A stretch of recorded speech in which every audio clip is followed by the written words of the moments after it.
i7 ગુજરાતનો અવાજ। નમસ્કાર દર્શક મિત્રો, i7 ન્યૂઝ ગુજરાતીની સાથે હું છું આપની સાથે પાયલ બામભણિયા। તો જોઈએ આજના મહત્વના સમાચાર। મુનાવાણી પ્રાથમિક વર્ગ સ્કૂલની અંદર આવેલ એમજીવીસીએલની ડીપી તાત્કાલિક બહાર ખસેડવામાં। મળતી માહિતી મુજબ સિંગવડ તાલુકાના મુનાવાણી વર્ગ સ્કૂલમાં ધોરણ 1 થી 5 સુધીના નાના બાળકો અભ્યાસ કરે છે। હાલ આ સ્કૂલના પરિસરમાં એમજીવીસીએલની લાઇટની ડીપી હટાવવાની માંગ ઉઠી રહી છે।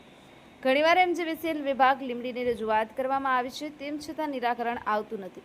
શું કોઈ બાળક ચોંટી જાય કે પછી કોઈ ઘટના બને તેની તંત્ર રાહ જોઈ રહ્યું છે। આ ડીપીની નિશાળની અંદર છે, જેના કારણે બાળકોની સુરક્ષાને ગંભીર જોખમ ઊભું થઈ રહ્યું છે। આ બાબતે ગ્રામજનો તથા સ્કૂલ તરફથી વારંવાર રજૂઆતો કરવા છતાં આજ દિન સુધી ડીપી સ્કૂલની બહાર ખસેડવામાં આવી નથી।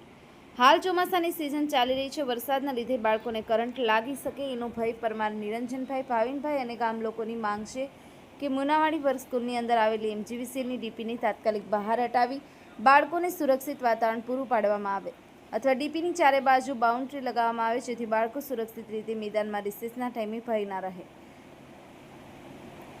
કાળુભાઈ ડામોર સાથે અનિલ વણકર, i7 ન્યૂઝ ગુજરાતી, દેવગઢ બારિયા।